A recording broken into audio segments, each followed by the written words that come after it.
The curse is real.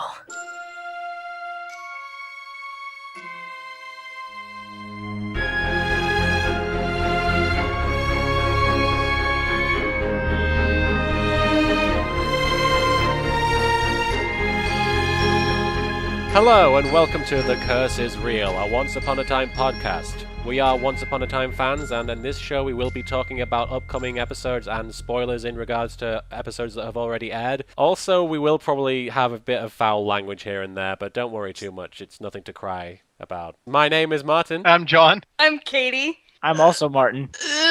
I'm Jesse. I'm Mike. You don't get two names. I'm Clara. I'm Super Pumpkin. No, damn it! I wanted to be Super Pumpkin. Yeah. I'm That's your James. Anyway.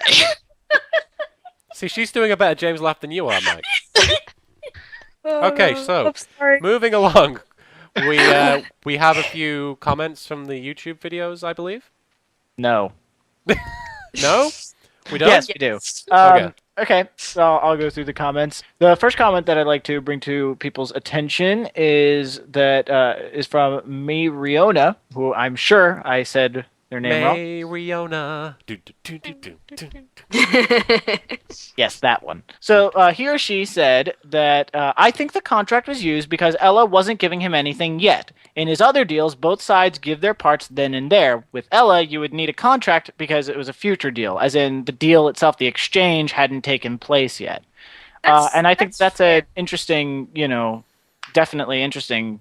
I'm trying to think of any other deals where they didn't give him something initially. I just thought of one, actually. Yeah? Emma.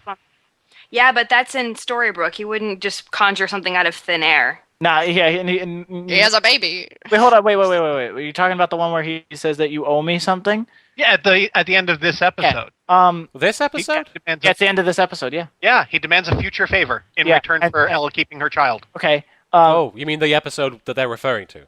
Yes. Okay. Yes. Oh, Ella. Wait, who is Ella? Cinderella. Oh, okay. I was thinking that you just kept mispronouncing Emma for some reason. No, We're all Emma just is playing along. completely. And I was like, when does that happen? Emma is spelled completely different, Jesse. Cinder Emma.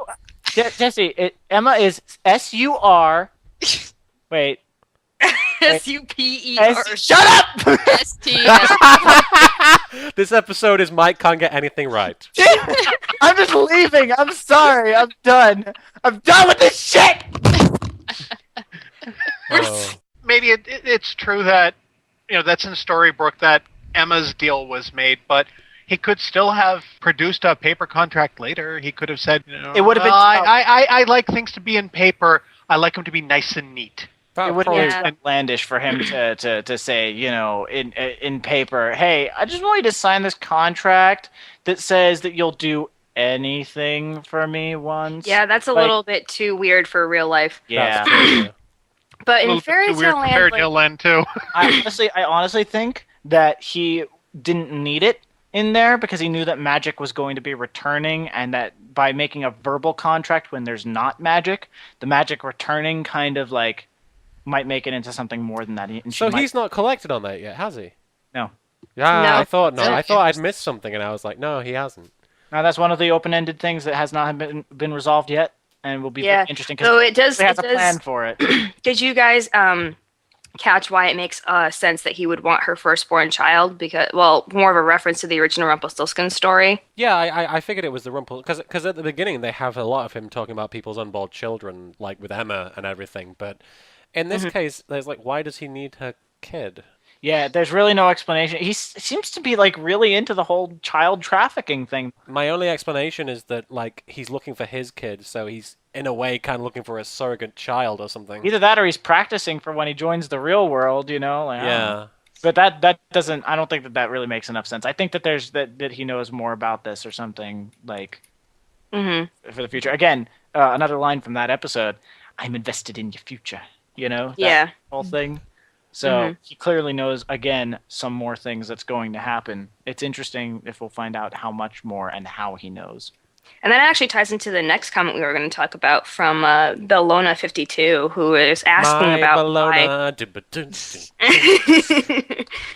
why, who was asking about why Rumpelstiltskin wanted Cinderella's baby.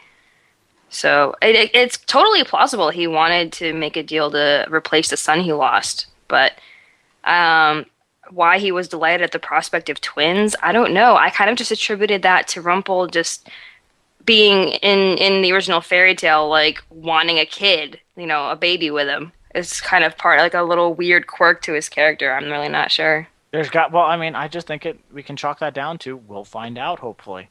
Yeah. Because there's clearly we need to know more about his motivation. There's a massive gap of time in the fairy tale land, story. I think that it's fair to say that we've been getting enough hints at it, and that a lot of things have been reliant upon it at this point, that it would be a major disappointment if they did not let us know. That's true. It was not important later on, and they just didn't mention it.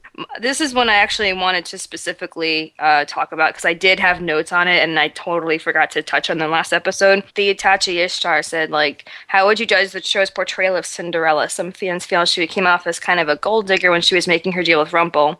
I feel it might be possible that she and Prince Thomas may have already met a previous time prior to the ball, and therefore she was already in love with him.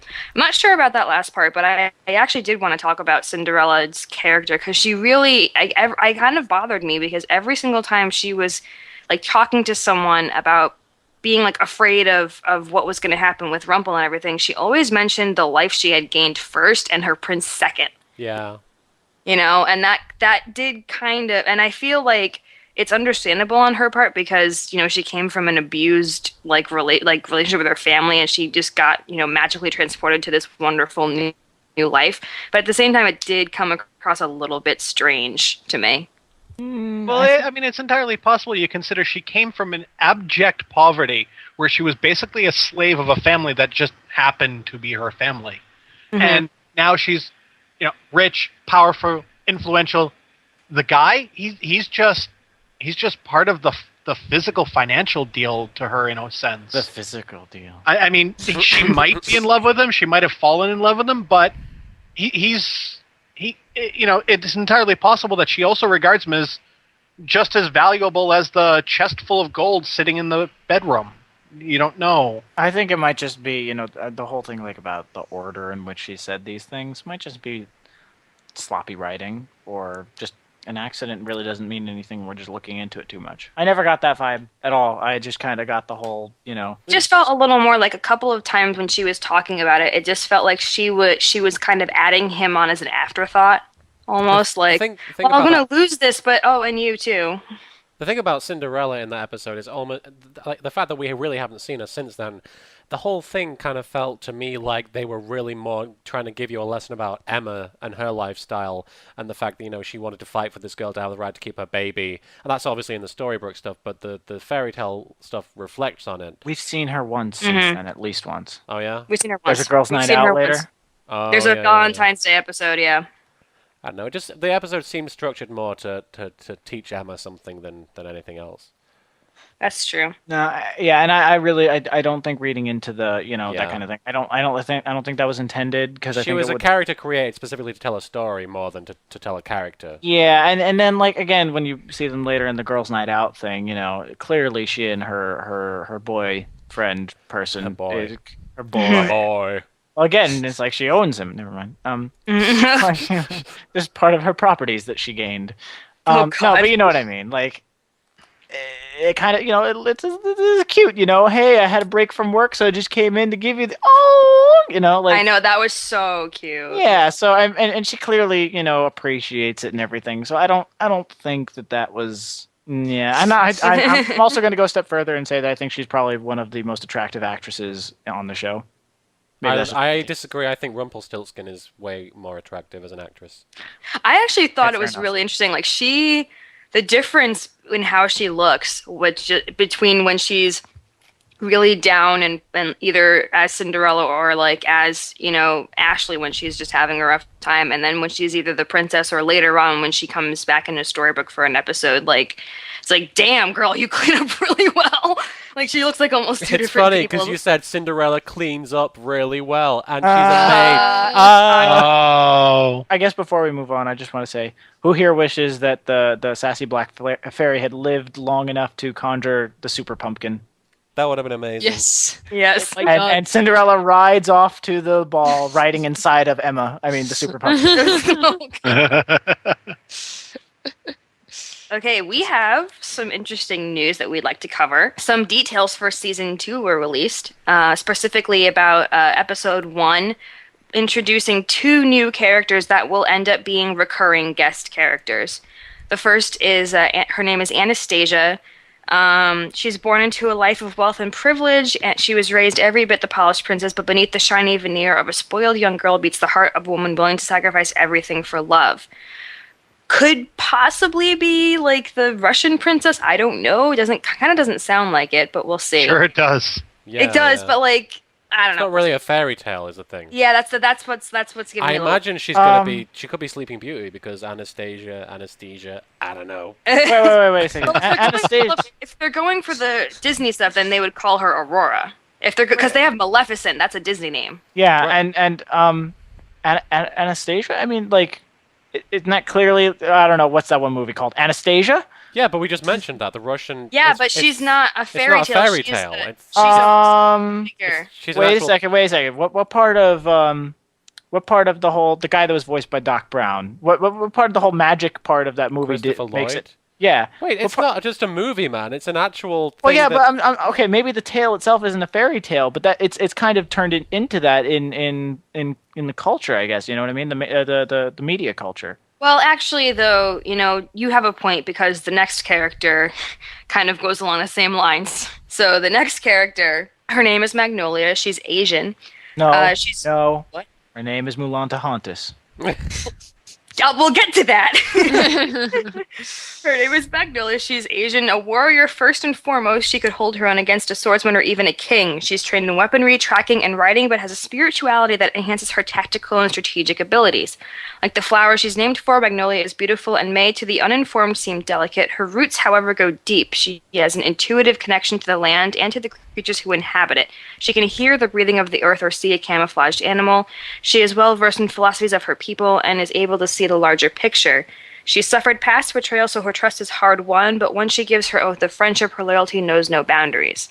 Similarly, when she falls in love, she falls hard. Source imdb.com. Is it odd to anyone else that of these two characters, the one that wasn't a Disney movie is being given her original name, but the ones that were Disney movies are being combined and given a completely new name? Like, Anastasia wasn't a Disney movie, and No, it wasn't. Mulan and Pocahontas both were. And, to your point, Mulan and Pocahontas are historical figures as well. That's true. They weren't fairy tale characters either. But yeah, that's the news. I'm excited to see where they go with this because I was not expecting them to introduce brand new characters into the first episode of season 2, much less recurring ones. And didn't they confirm So- that Ruby was going to be a main character? Yeah, now? that is the other one I forgot to pull up here. But yeah, she's been confirmed as an official recurring character. I kinda already thought more she main was. character.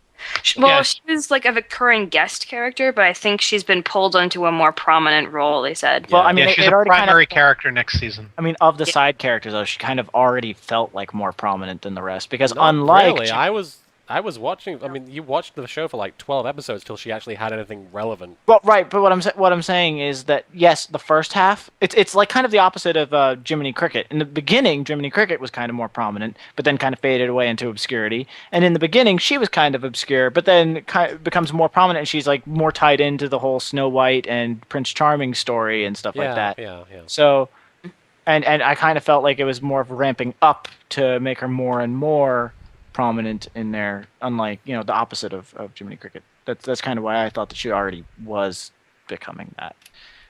So that was just kind of confirmation for me. Mm-hmm. And it makes a little more sense. She's been a really good character, and she has been prominent for the later half of season 1. And she's a really good character, in my opinion. A lot of fans love her, and I just think she's a really interesting one, both in Storybrook and in Fairy Tale Land. So it kind of makes sense to me that of the side characters, she would get pulled forward. Yeah, and plus the doctor loves her butt. So Yeah. Oh, don't get me started. let's make her butt a main character. And then She She's does have- already a main character in my Yeah. mind. Good She lord. does, but oh, God. You've been building her butt up to be more prominent. I don't think you can. I think it starts off big. I mean, It starts off big. Well, we all know that Martin's okay with prominent butts. Good grief. And I cannot lie. So shall we move on to talking about the first of the 2 episodes that we watched over the two we should have mentioned the 2-week break that we kind of had. Oh, the 1-week break, really. So, yeah, we had to skip a week due to we schedule. were all in Disney World, you know. Wee! We were all like, hey, we should really be making the podcast, shouldn't we? Oh, well. Wee! That's how it happened, exactly like that. If you guys have been keeping up, we watched episodes 6 and 7 since the last time, and we'll start off with episode 6. Mike, would you like to take it from here? Is it Mike? Jesse's part first? No, it's Jesse, yeah, sorry. It's very easy to get you two mixed up. All right, so let's see. Episode 6, The Shepherd. It starts off, and Prince James is fighting like a big brutish guy, and he appears to kill him. And he turns around, and you see that he has like an audience, which is made up of his father, and King Midas and a whole bunch of King Midas's men, and I think some of the father's men too. They're men. They're there. Midas asks Prince James to kill a dragon and turns his sword to gold as a payment for his father. And then Midas and his men leave, but the brute isn't actually dead and like spears Prince James through his like chestal area. Yeah, who you are led to believe is Prince Charming. Yeah, so then you're like, well, he'll be fine. And then it comes back from the commercial break and he's like dead on the table and they carry him off and you're like, no, that can't happen. That's not yet. So James's father calls for Rumpelstiltskin to help him. And we learn that Rumple had procured his son for him, as he and his wife couldn't conceive a child themselves. And so they make a new deal with Rumple to get his twin brother to become James's stand-in. And in return, Rumple asks for the whereabouts of a fairy godmother because he wants her wand. So we're guessing that this is Cinderella's godmother, that sassy black fairy. Yeah. Sassy black fairy, everyone's favorite character. And then we learn that the twin brother is a shepherd living with his mother on a poor farm. And Rumple shows up, and, you know, the twin had no idea that he had a brother. But Rumple persuades him to act the part of the prince and go with the knights to slay the dragon. And his mother and farm will be taken care of. Because I think the mother and the farm were having some difficulties making money. So they were like, I'll take care of it. It's cool. And then he goes to kill the dragon, but, you know, he's not really going to kill the dragon. You know, it's more of a show. The other guards will kill the dragon for him as long as he, you know, is victorious. You know, it's a stand-in. So the dragon kills, like, almost every man that goes at him, and Charming finally, like, runs to save one, and he kills the dragon himself, actually. So that works out. And Midas offers Charming his daughter, Abigail's, hand in marriage. King George forces him to accept, threatening his mother and his farm. So, and Catherine is the counterpart of Abigail. In the real world, she's Catherine, and here she's Abigail. And then Charming says goodbye to his mother and tells her the news.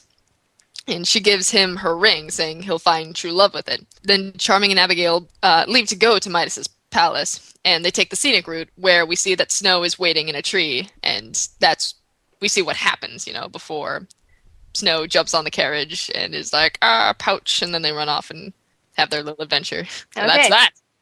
And as far as the Storybrook stuff goes, Mike? What about it? Would you like to synopsisize it for us? I'll sit this one out. God damn it, you sat out last week. Mike is really lazy, you guys. I got it. So in Storybrook, Catherine brings David home to a welcome home party, and there's a whole bunch of people there. None of the bad guys that I know of. And Dr. Whale is there. He's a bad guy. No, he's a normal straight guy. That is what he is. The evil queen is there, though. She's kind of bad. Oh, yeah. There's no bad guys there except for the main villain. Except for the main villain who's doing you're all really the bad shit. at this. Do you want me to show you how this is done, Mike? I'm sorry, I'm just waiting for you guys to stop talking! I'm kidding. I love you guys. So, and then this is actually somewhat important. Catherine mentions to David that there was once an ugly windmill outside of the house that David hated. That becomes important later on. Regina encourages Catherine to stick with David. She ships them. And then David hears Mary Margaret didn't go to the party, so he leaves to go find her, which, great move. And he tries, then when he finds her, he tries to, convince her that he loves her or whatever, or has feelings for her. Mary Margaret, has feelings for David, but doesn't want, she tries to be the good person and just stays away. And then later on, we find out that David left Catherine, and Regina is the one who breaks the news to them. So she's all threatening about it, soap opera style. And then after that, David tells Mary Margaret that he wants to meet her at the toll bridge at 8 p.m. because that seems to be their meeting spot if they want to be together.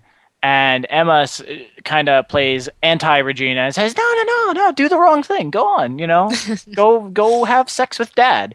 And and so I just realized that. You're right. Yeah. Emma is encouraging. Emma is encouraging her parents to do it. And because Emma's reasoning for this is because David made the choice to be with Mary Margaret, therefore it's okay now. So I don't know. I'd still feel kind of awful if somebody left their spouse specifically. David starts going to the bridge.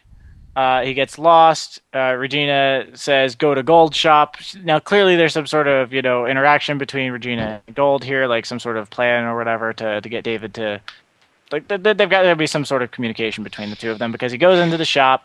Gold says, go this way or whatever, just gets David to turn around and realize the windmill's there. Now, David gets his fake memories implanted. Mary Margaret goes to the bridge. Because David gets lost, he's not there. David shows up, tells her that he remembers everything, and now all of a sudden he wants to get back with Catherine. And Wah, wah, wah. and then So bad. and then Douchebag of the day. Mary Margaret says to Dr. Whale that it's okay that you were staring at what's her face's ass. It's okay. Let's just have a couple drinks and we'll just forget about it. And then David goes back to Catherine, and they decide they're going to work things out. Blah, blah, blah. That was already established. And then Emma catches Graham leaving Regina's house and puts two and two together and says that she wishes that she were in the house, a.k.a. Henry.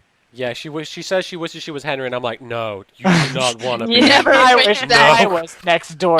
I wouldn't wish being Henry on my worst enemies. She's so lucky that she's not in fairy tale land, because then the fairy might actually hear her and turn it into a reality. Can I want to point something out too. What I found hilarious was when Regina is talking to Catherine at the party. She's like, you should go make things work with David. She says, I loved someone once, and Catherine looks at her and goes, really? Yeah. I found that to be the most hilarious lines ever. You loved someone once? What? Yeah. Well, what I thought was interesting too is that without knowing Regina's true intentions, she's giving Catherine really good advice. If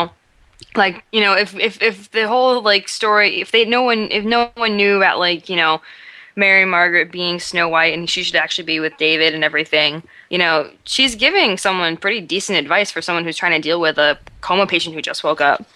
And I actually kind of thought it was kind of cute that Regina actually looked kind of touched when Catherine called her friend. I she hadn't really encountered that before.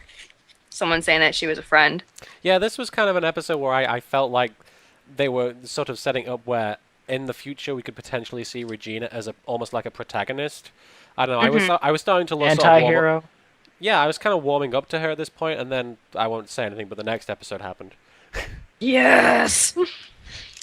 I've been calling, just for the sake of differentiation. We never actually hear what the twins' name is in Fairy Tale Land. We don't know his name. We just know that he's supposed to be Prince James. So I refer to him as Charming, Yes. just so that I can like differentiate in my head. I thought it was interesting. I really don't think that the real James could have defeated the dragon, because if you just from the little that you see of him, he's very like cocky and way too self-assured, and it takes Charming's like knowledge of how to deal with animals. That's a very humble kind of thing. He has like 4 sheep on his farm. He knows how to deal with a dragon. Wait. Wait a second. Hang on a second. Hold on a second. They make a big point that like it's him figuring out how to trap the dragon in a way he doesn't expect, which is how like he does the same thing to the sheep in the like beginning of the episode. Wait a second. Yeah. Wait a second. Hold on. You said that fake James is all like cocky and stuff. No. Real James who dies. Right. Okay, fine. Real James who dies is like all cocky and stuff. That's what you said. I don't get that vibe. I get that he was really talented and he was not exactly, Oh no, I'm not saying that he's not talented. That's how cocky works, though. That you get talented and then you just don't expect anybody to be able to beat you. Yeah, I mean, he definitely gave a vibe that I'm the best, nothing's going to stop me, and oh, look at my humility as I tell you I'm the best. I mean, he actually did come off as a little arrogant, very self-assured. He was absolutely confident in his abilities, and maybe he was the best warrior out there. But he gave off that, like, arrogant vibe a little bit, too. When you're at the top of the mountain, you're not as hungry as everybody at the bottom. Yeah, Yes. the thing, like, he was a really good fighter, and he could fight guys all day, but with a dragon, it's kind of like, I've never personally fought a dragon, but if I were, it'd be kind of like, I don't think you can go head on against a dragon. You need to be cunning and like do stuff to tangle it up or make it confused, like James did. I think if the original James had been there, he would have been, you guys wait out here and I'll go get it. I'll be right back. And a minute later, you would have seen a roar of flame and some bloody screaming, and that would have been that. Because he would have truly believed, oh, it's just a dragon. If only I had been on a farm with 4 sheep. Then I would know how to tame the beast. Although, to be fair, though, the point of the shepherd is actually a point plot that A point is plot? a little more subtle. A point plot? I'm sorry. John, did you turn into me for a second there with all the stumbling on the words and the things? Yes, clearly. The concept of the shepherd being humble, and I mean, they've even used it in video games and such. The shepherd character is the ultimate in humility and self-effacing, but can always overcome the odds because of the belief in themselves, and they just utilize that for the character. And they wrote that right in. I mean, the main character in Lost is called Jack Shepherd. No, I didn't know that. Oh, interesting. And yes, they're probably the exact same thing. Then we'll find out that his real name is Jack. I want to make a little note. I did not at all catch this when I watched through this season for the first time, and this was actually bugging me for like a while. King Midas says when the guard takes off his glove so that he can turn James's sword into gold, and I'll get to a point on that one too. He says, "Remember what happened to Frederick?" Yeah. And I didn't, and that was such a throwaway line that I did not understand the significance, because the episode coming up where we find out Abigail's backstory is called "What Happened to Frederick," and like I had no idea why it was called that. Right. That's the kind of I like lines like that. I really do. The lines that kind of say, "Hey, look, we're planning something here," and then you go back and you rewatch and you go, "Oh!" I love that. The best part about that line, though, is he's basically saying, "Remember when I killed that guy?" That's awkward. Yeah, basically. But like, and on its own, it's just a line that hints at for the King Midas story, where you just automatically assume he accidentally turned someone to gold. But we don't really didn't get the sense that there was going to be a whole story behind it until this episode later on comes up. So I liked that. The thing that bothered me the most about this episode is I was very disconcerted that King Midas kind of looked like Jack Bauer. His face. I was very distracted by that. Yeah. His face looks like Jack Bauer. What? It does. Yeah. His facial hair. It does. No! Yes. Yes, it does. Mark's offended. No! It does. No! It does. It does. Oh my god! Mark's so angry. This is. Mark, you're so angry. I'm just stunned. I'm genuinely You stunned by don't this. see it? No, I don't see that at all. Katie, you don't see it either? No, I don't. Because you and I talked about it like right after the episode came out. That's like I kind of like I don't know, like I could see a tiny bit, but only if I like really tried hard. His Only if face, she turns her screen upside down and squints really hard without her glasses. her face. No, see his face. She looks exactly Jackie like Bauer. Jack Bauer. No, but seriously, his face looks like it really does to me look like Kiefer Sutherland. Well, speaking of 24, we should probably mention this is the first episode in which Alan Dale features, who plays the role of King George, who obviously becomes a very prominent villain and an antagonist in the show. And I'm very excited to see him if he appears in Storybrook. And he is actually a New Zealand actor who has also featured in Lost as the antagonist, Charles Widmore. He does. He does come into Storybrook. No, in Storybrook, oh my gosh, I forget what episode it is, but it's one of the episodes where Mary Margaret's about to be taken to Oh court. yeah, I forgot. Tina walks in with like a magistrate or something, and he's the one who interviews her. When did you say he was in Lost? I forget. He's I know. Charles Widmore, Benjamin Linus's Oh brother. yeah. Okay. He's right. also in 24. He was the vice president in season 2 and season 3. Yes, he tries that I to know. take down David. He was? Yeah. Oh my god, I totally forgot about that. He's Damn also it, where is the randomly- bomb? He's also in fact, that's probably why he was hanging out with King Midas, because he was trying to find out where the bomb was from Jack Bauer. Where is the bomb? Where's my family? Where are the files? He just turned the bomb to gold. Remember what happened to the Okay. bomb? On that note, can I just say how like dumb it is that number one, Midas turned his sword from steel to gold, and they still used it like it was a steel sword, and it worked like a steel sword. That wasn't the one that got Yes. me. It was the dragon head. The dragon head looks to be, I don't know, somewhere on the order of about 3 feet long, maybe 1.5 or 2 feet wide, maybe 1.5 or 2 feet tall. 13 cubic inches of gold weighs a ton. 4 men like- picked looks that thing up and carried it off. That's true. That's true. Yeah. I gotta check that out. Gold is such a soft metal; it wouldn't work as a sword, but they still used it as one. When did they use the gold sword?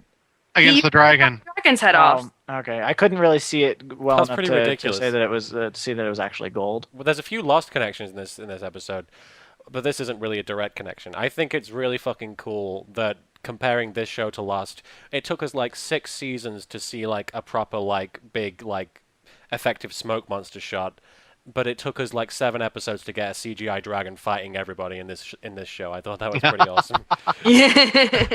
But and more direct connection to Lost, in the Storybrook section of the show, Emma pours for Mary Margaret, where she says, "You need a drink." She pours McCutcheon whiskey, which is the same whiskey that Alan Dale's character Charles Widmore pours for Desmond in the season finale of season 2 of Lost, when he's telling him basically that you don't deserve to be in my family, and it's a very specific whiskey.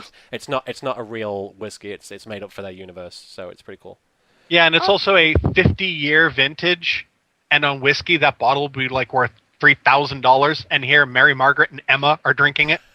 One other thing I wanted to catch is the scene in Gold's store with David. Yes. Did anyone catch that he kept calling him charming? He was pushing Yes. on that. He's like, like, charming, isn't it? Oh, yes, it's very pretty. Yes, charming, charming. He kept saying it over and over, and he was saying it forcefully. He was definitely trying to push to see if David was remembering his real memories And what or his and fake. what David was what he was looking at first too was the little like hanging thing that was above the baby crib in Yup. the pilot. Yeah. He was definitely trying to push his memories, and then when he turns and goes to leave and he finally sees the windmill and his fake memories kick in, Gold gets this look on his face, and you can't really tell. It's kind of a smirk of sorts, but you can't tell whether it's, oh, it kicked in, or damn, he got the wrong memories. It's kind of hard to judge which Gold really wanted to happen at that point, knowing now what we do about him. Did he want him to, go ahead and remember his fake memories, or was he really hoping that Charming would surface and go, wait a minute, and wreak havoc? I was kind of getting the feeling that the whole charming thing was just him, it was irony, pun, whatever you want to call it.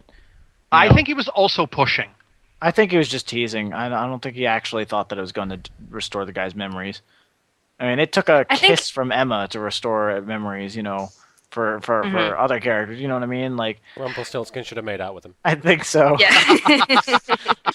I have to say, speaking of Mr. Gold, I loved how hilarious Rumpelstiltskin was in Fairy Tale Land this episode. Like, he's like, oh, no.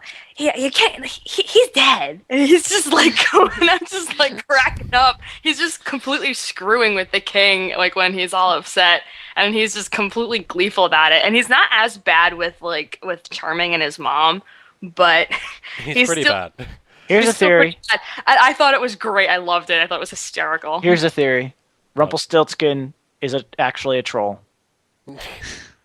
In both senses of the word, he's actually a troll. That's why his skin gets more greenish. I have a theory. What if Rumpelstiltskin is responsible for King Midas's condition? Oh, It's possible. I would like to see if they go back into that, but first we have to find out where the bomb is. So Yes. Where's the bomb? I still can't believe Damn you can't it. see that. No. Whatever. Not at all. Not at all. So wrong. Plus, he doesn't have a really annoying daughter who gets in the way. that's true. No, All right, so do we want to wait a move on minute, to wait a episode minute. 7? Abigail's pretty annoying up until like backstory. Yeah. There we That's go. That's a reference to That makes sense. 24. I wanted to say it's a shame that we can't solve the national economy crisis by slaying a dragon and turning it into gold. I know, right? Well, to be fair, they could solve any economic crisis by having him touch anything. Oh, John, you and I were talking about this last week a bit, because we watched the episodes around the same time. We were talking about how, like, David is, like, until David's memories kicked in, David is really going for, like, he's like, I can't be like this with Catherine because it's not fair to me, it's not fair to her.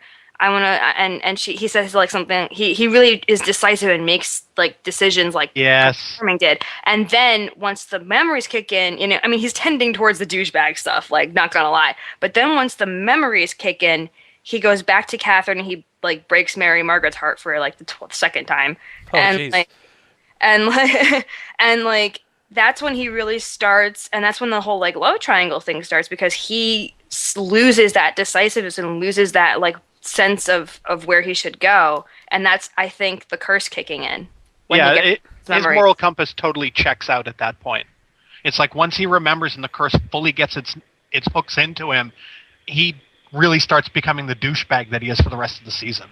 And that's like what the curse intended for him, I guess. Exactly. Because in Fairy Tale Land, he can always snap the right decision. He's always confident about what he did. Even if he's not sure it's going to work, he's like, well, this is what I'm going to do.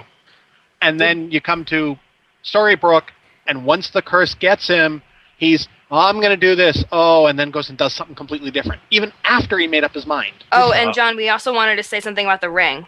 Oh, right. He gets the I ring noticed this from too. his mother, and she makes a comment that the ring will always lead him to true love. And the next person to get that ring is Snow in a different episode. he meets Snow after he gets the ring, yeah. Because he puts it in the pouch, and you see it in the pouch in this episode.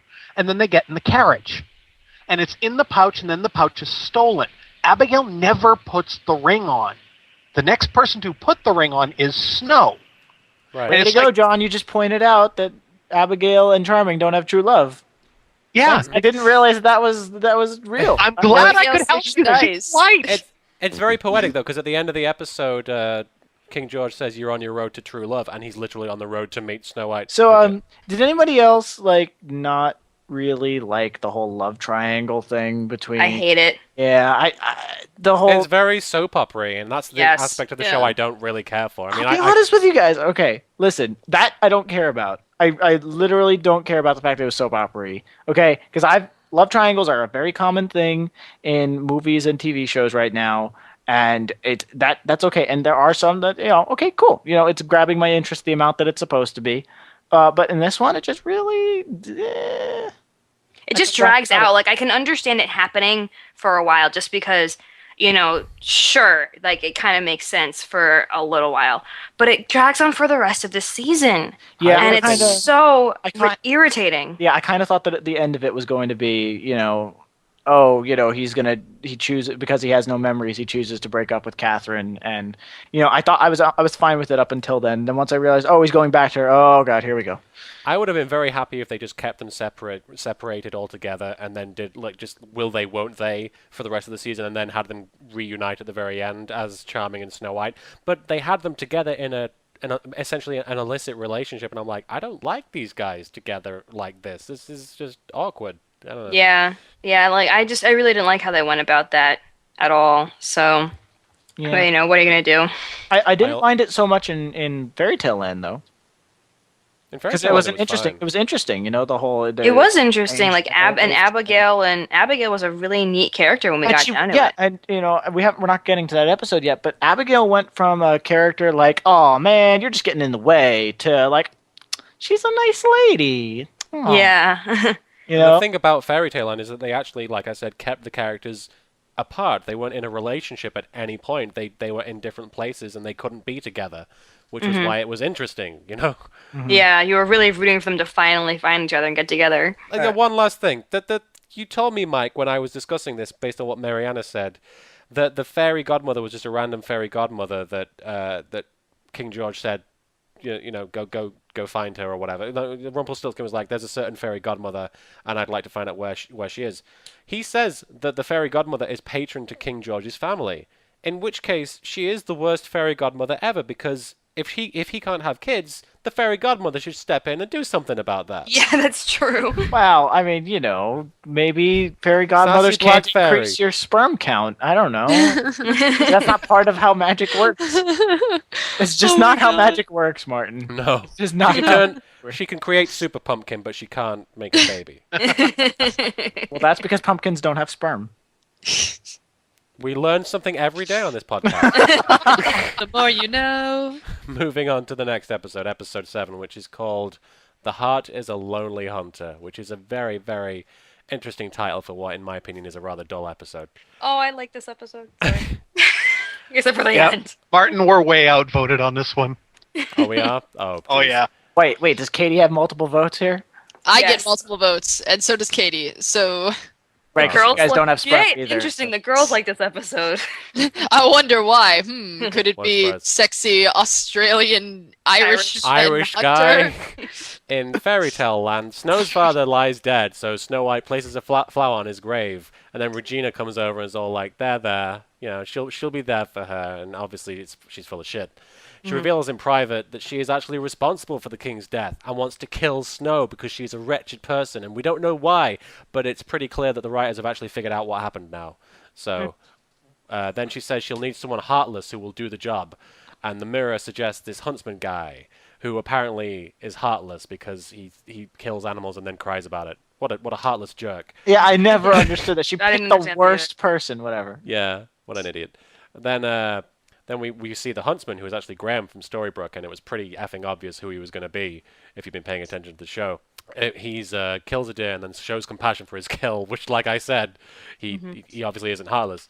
And he has a wolf companion hanging out with him who has one red eye and one black eye, and I'm like, what does that mean? Whatever. Yeah. And then Huntsman goes to a pub where other hunters gather, and after taunting from the others, he kills a couple of them. What a heartless guy, getting upset because people made fun of him. And then the queen sees this through a piece of the mirror and thinks he's the ones that she wants, which I guess I can understand the confusion, but she should probably have paid a little more. She should have done some research, Yes. Then the huntsman comes before the queen, and she's all like, "You got to kill Snow White and carve out a heart in exchange for protection." The huntsman accepts the task, and then Snow and Huntsman are walking in the forest, and he's super awkward. So she's like, "You're clearly not a guard," and he's like, "Yeah, I'm sorry." And then she's like, "Oh, so you're gonna kill me?" And he's like, "You have good instincts," and she's like, "You have too much armor," and I'm like, "What does that mean?" And then she hits him with a branch and makes her run for it because she's faster than he is with all the metal on him. But if he had too much armor, wouldn't the branch do nothing to him? Yeah, he hit him in the crotch. Again, too much armor. Of all the places you're gonna put armor on, that's gonna be the main place. Mm-hmm. That's true. But I guess it's because he doesn't have a heart. Clearly, Whatever. He's heartless. Wait a second. Not having a heart has something to do. I mean, Well, the blood doesn't flow to your penis. I was waiting to see how I could make that joke, and I'm glad to see that I at least set it up. I zoned out for like a second. what? Wait a second. Did you zone out before he said penis, or did you zone out because he said penis? No, I zoned in because he said penis. Zoned in because of penis. That got my attention. So Huntsman finds her sitting and writing a letter. I don't know where she found like the tools to write a letter in the middle of a forest. It must be like the net that Charlie She had a found, pouch with her. which happened to have a letter and a pen and everything. I don't know. It's a She fairy tale. requests. In case she I need requests to that, write a dying wish to Regina. right. She requests that he give it to the Queen after he kills her. He reads it and cries again because he cries a lot apparently, and then he says, "Oh, I'll let you go." He gives her a whistle and he tells her to use it when she needs help and to run. Then the Huntsman returns with the heart. With a heart and Snow White's letter. He reads it aloud, and in my opinion, it's one of the most generic, least interesting, right before you die letters that you could possibly write. For some reason, it made him cry, and it doesn't make any sense to me why he would release her based on that letter. But yeah, then the Queen gets angry because he's like, you're an idiot, and then she finds out by trying to put it in this magic drawer thing, but it's not actually the heart of a human; it's the heart of a stag. And he cries about it because he cries about everything. A stag is a horse. No, it's not. And then the Queen rips out the Huntsman's heart. And I have to mention this: the death for James in the previous episode was really gory. But whenever she takes out people's hearts, there's no blood whatsoever. Yeah, that's a little odd. That's because it's kind of a magic thing because they don't die when she does that. And then she makes him her pet and says that if he ever steps out of line, she could just squeeze his heart, and then he starts crying, and that's the end because he's crying. Does that mean that that later on when her mommy takes her boyfriend's heart, that for a second there, her boyfriend was owned by her mom, and they could have he was her pet. Yeah. Funny thing is, her boyfriend didn't cry. Okay, so in Storybrook, Emma runs into Graham at Granny's diner, and she's clearly upset about him sleeping with Regina despite saying otherwise. Graham is drunk off his ass and protests that he can't feel anything at all, and he's trying to. Well, he is Irish. Regina. That's too. Hey, I'm Irish. Don't go there. Okay, that explains everything. He kisses Emma, and has a flashback memory of his fairy tale life. And Emma pushes him away. She didn't see what he saw, and he drunkenly stumbles to Regina for comfort, shall we say. And then Graham wakes from a dream after sex with Regina. He wakes from a dream of him as a huntsman, hunting and killing the deer and the wolf by his side, and he's all freaked out. And Regina tries to convince him to stay, clearly reacting like, "Oh God, he's remembering." But he leaves and then sees the wolf from his dream by his car, and it runs off. Then later on, we see that Mary Margaret has had a one-night stand with Dr. Whale. God damn it, woman, you're smarter than that. And Emma and Mary Margaret have a talk about Emma always putting up a wall and being defensive, and Mary Margaret insisting that she has feelings for Graham, and she's kind of taken aback by it, along with some of the rest of us who didn't really see that coming. Then Graham had taken off after the wolf, and he's been running for at least a few hours now, and he runs into Gold in the woods with a shovel, clearly quote unquote doing gardening, and Gold they talk a little bit, and Gold actually kind of encourages the idea of other past lives and whatnot, which is another interesting point. Then Graham actually catches up with the wolf and calls to it, and it comes to him, and when he touches it, he gets another flashback memory of him about to kill Snow White, and then the wolf disappears.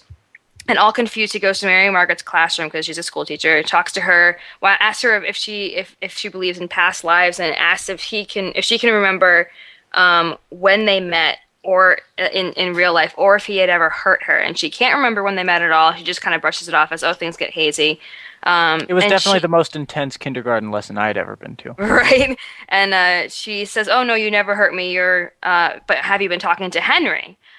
Because this kind of sounds like what he's been talking about, and Graham has no idea what she's talking about, and so he actually goes to see Henry and asks if he's in the book, and Henry goes through the story with him and tells him that he's the huntsman and Mary Margaret is Snow White. And Graham in the book sees a drawing of a stone carving, and he says he's seen it in his visions. Henry tells him that it's the vault where the Queen keeps her heart collection, and Graham and also tells him that after he didn't kill Snow White, the Queen took his heart, and Graham decides that the wolf wants him to find his heart. Emma talks to Graham, like tries to calm him down because clearly half the town has seen him kind of crazy at this point. And then she sees the wolf reappear, and then they both follow it through a graveyard to, I guess, like a little mausoleum with the same stone carving above the door. So they break in and look around, and all that's really in there are like shelves and a coffin. And Regina shows up and confronts them. And Graham breaks things off with her right then and there and stands up for himself. And Emma and Regina get into a fight. And then Graham breaks it apart and leaves Regina for good and walks away with Emma. Then Regina stays there and pushes the coffin aside, which they should have tried to do, to reveal a stairway leading down into the ground to the Vault of Hearts that she had in Fairy Tale Land, while Graham patches up Emma and they have a cute, like, romantic scene, and he kisses, and they kiss, like, mutually kiss. He doesn't just kiss her, and he remembers fully who he is, and then Regina squeezes his heart to the point of destroying it, causing Graham to die, and tears are shed everywhere. I cried so hard at the end of this episode. And now you're I'm laughing sorry. at him. How heartless are you? No, Yeah, what a I'm jerk. laughing Jeez, at you're the heartless one. Dies! You're I'm the laughing heartless one. You should have been hired to kill Snow White. I'm laughing at myself being a total emotional girl. So, yeah. Any comments on this one, guys? Aside from that? Who else thought before? Since this was before the Wonderland episode, when I first watched it, I was kind of thinking that maybe they were going to have some sort of reveal that Regina was also the Queen of Hearts. Nope. Yeah. No, nothing, because I kind of thought that No, the 'cause, whole I mean, Hearts the- thing was not in the original Snow White thing. So I The thought, heart oh. connection was... No, she asked the hunter to go cut out her heart, didn't she?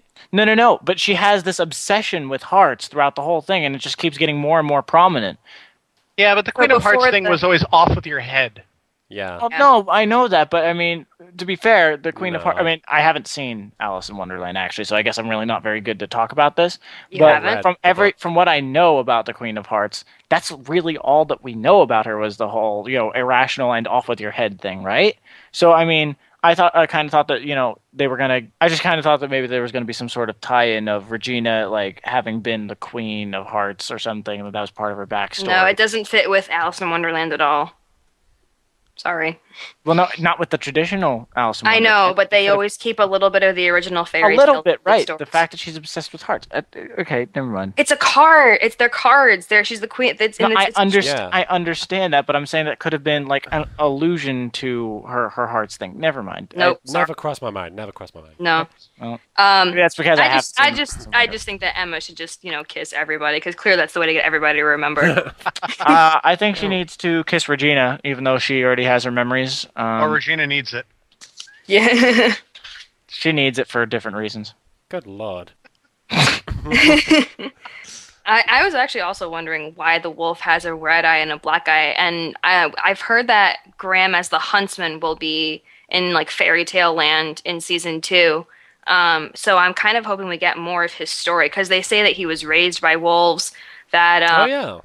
that his parents kind of abandoned him, which kind of sounds like, oh gosh, is it this tale of Romulus and Remus that they were raised by wolves and founded Rome or something? And it's not a Something like fairy that. tale, but it's a myth, and that's the only Yeah. thing I could possibly think of that could tie in with that. But it could be a neat story. He is Tarzan. Yeah. Wolf Oh, edition. you wish he was Tarzan. Well, Shirtless Huntsman. I can live with that. Also, I do know that is it just me? Is the same? Is the wolf that like the wolf companion? Is that the same wolf that stops Emma from leaving Yes. in the pilot? Has That's what to I be. thought. No, Look at no, the it's eye. not. No? How do you know? I looked this up actually. The wolf you see in the first episode does not have the red eye. Well, they probably just didn't plan ahead with Yeah. that. That's Well, all. that's Yeah. possible, but it didn't have two different eyes like this one did. So I'm more inclined to believe that they hadn't Ooh, planned this. I have an idea. I think, Yes. you know how Emma, his what's his name? August's August, leg yes. was clearly turning to wood, but Emma couldn't see it because she wasn't like believing in magic. I Mhm. think maybe She couldn't. she see saw the wolf as just a wolf, because she doesn't believe. She in might the not have person seen his magic. eyes. Yeah. Yeah, I Right. think that's what happened. I think it would have been Speaking funnier if she couldn't see the wolf at all and just ran over. She just ran him over. Nope, Speaking of there's this, no wolf there. I hate to keep going back to the Lost thing, but there are connections to Lost in my mind with this. Number one, the two different eye colors. There was a dream sequence that happened in season 1, which never got really called back to, where Claire's character saw Locke and he had two different colored eyes. And I was waiting for the explanation on that for ages, and it never happened. So I'm expecting the same thing from this wolf's two colored eyes. But also an animal walking around that nobody else that looks like an illusion that nobody else can see, but then another character is able to see it. Snuffleupagus! Is similar to things that happen on the island in Lost. Like there's a horse that only Kate can see, but then Sawyer is able to see it as well. It just seems similar to that. I'm not saying that it's a direct reference to it, but it seems very similar. I thought was also with the wolf is interesting. For Graham in Storybrook, it's when I realized that like he touches the wolf, which is obviously a fairy tale land like element, and when he kisses Emma, and I realized that those two like things have in common that they are untouched by the curse essentially.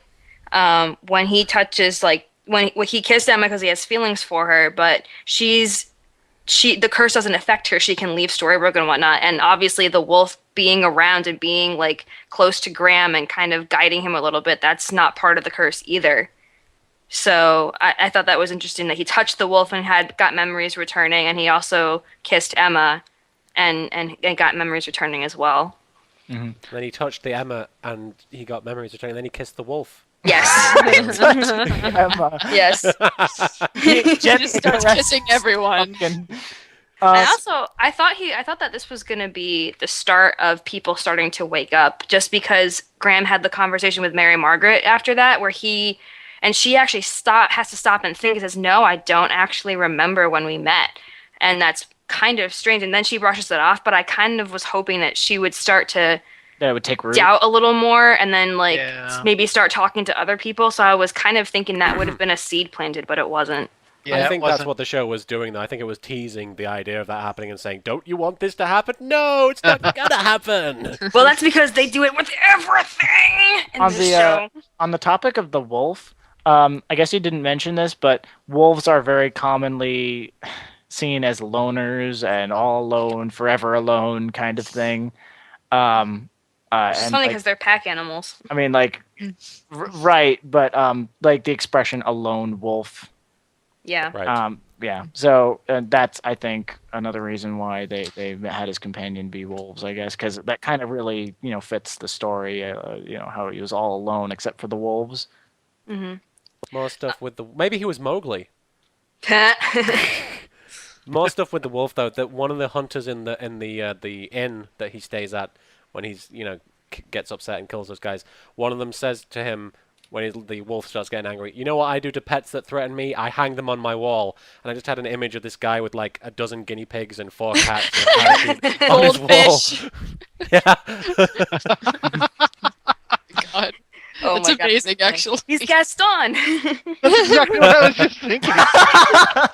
New main character for season 2, Gaston. Well, Gaston's already been there. I know. I don't care. Wait, what? Oh yeah, he is. Is he?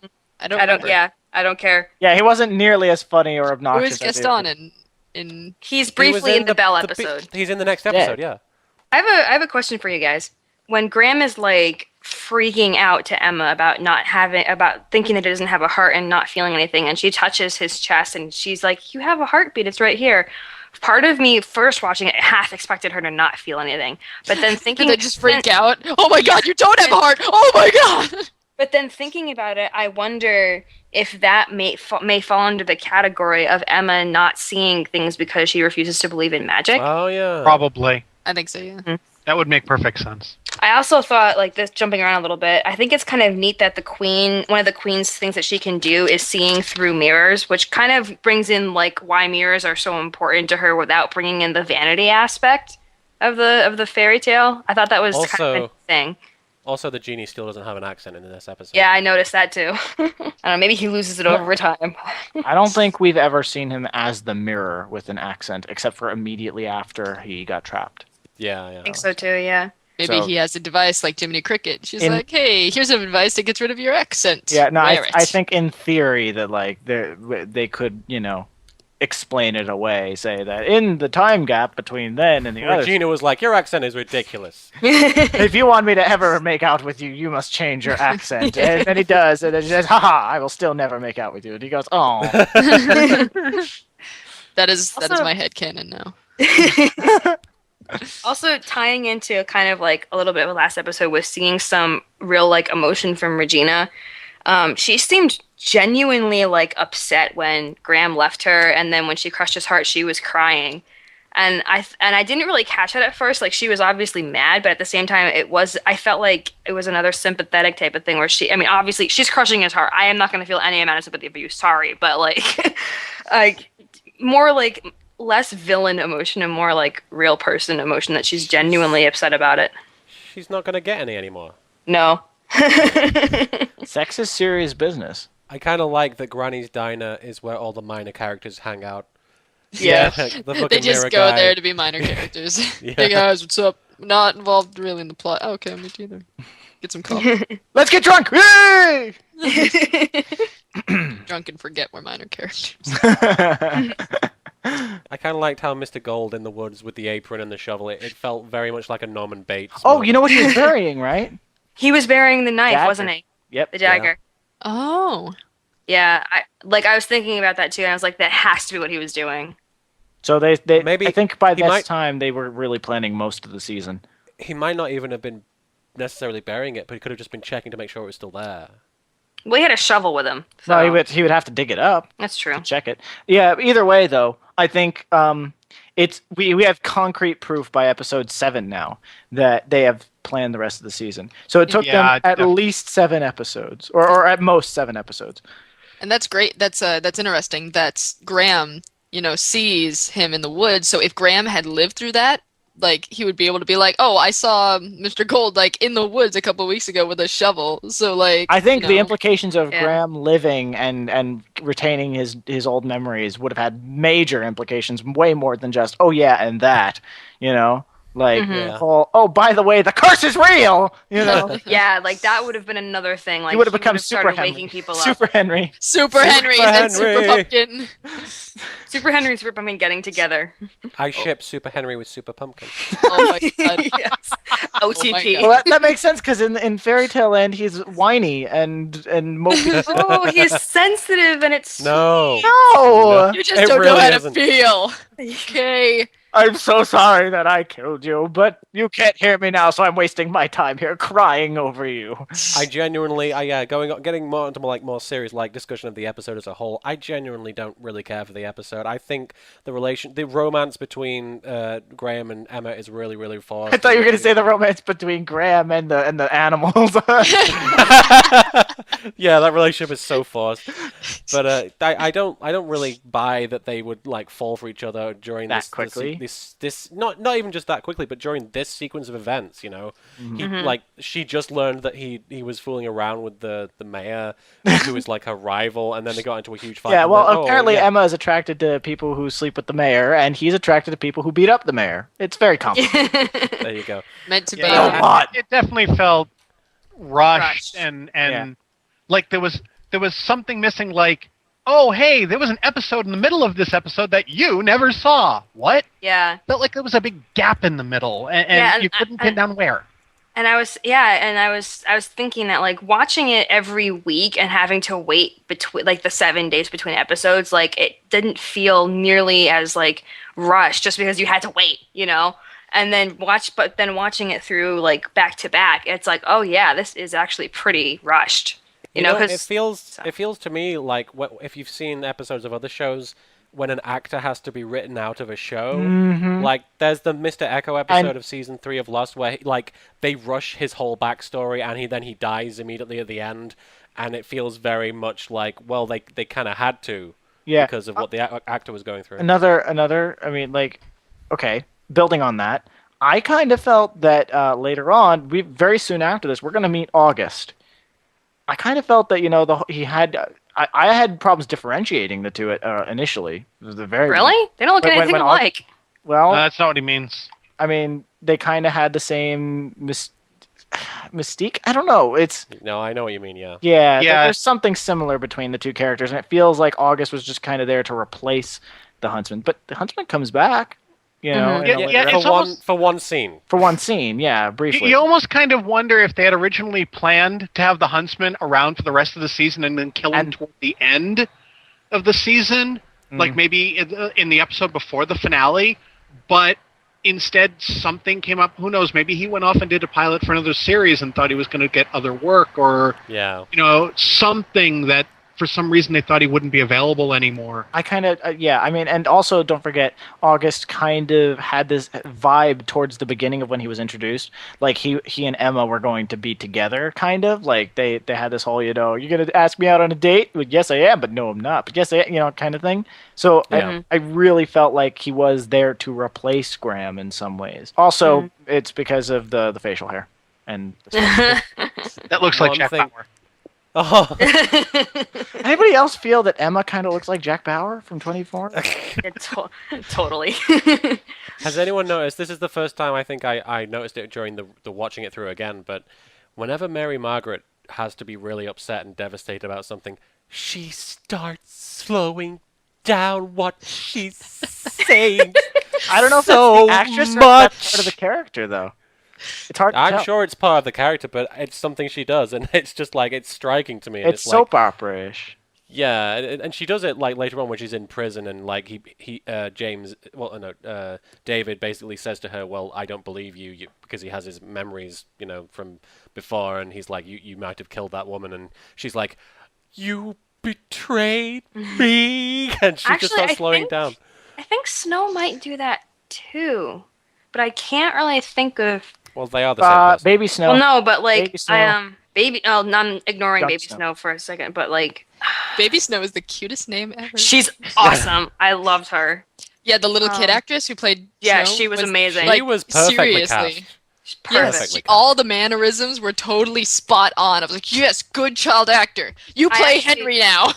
I read an interview where she said that she watched like every single episode that Mary Margaret and Snow had been in up to that point, like over and over to try and watch her face. Yeah. My God, I fucking Well, love yeah, that but kid. like that she had at her disposal up until To that. be honest, you that can watch like 2 episodes of a character and know what the mannerisms are.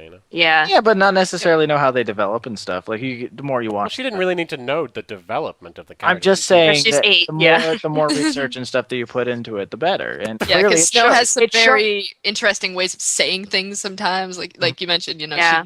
she has this way of talking, and she was a mini her. It was so cool. I love that little kid actress. Yeah. Try to leave more discussion about that. Though. I was kind of like making the point with like how Mary Margaret slows down, but I couldn't remember how Snow is, just because Snow and Mary Margaret are pretty different like personalities. Like Snow is again like David versus Charming. Snow is much more decisive and confident, and when she gets upset, it's not like Mary Margaret feels helpless when she's upset. Like she doesn't have the like conviction that Snow does.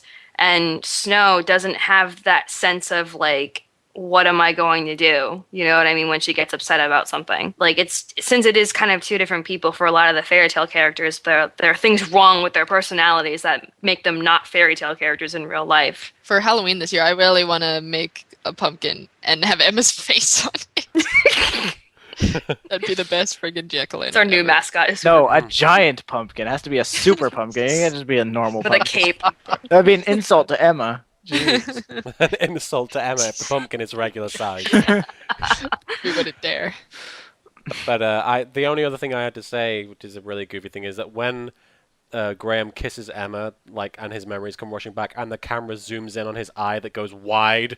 It's the funniest fucking thing. Just the shot of them making out, and then boom, and his eye is just like, whoa! It's like, whoa, this chick is a good kisser or something. I don't know.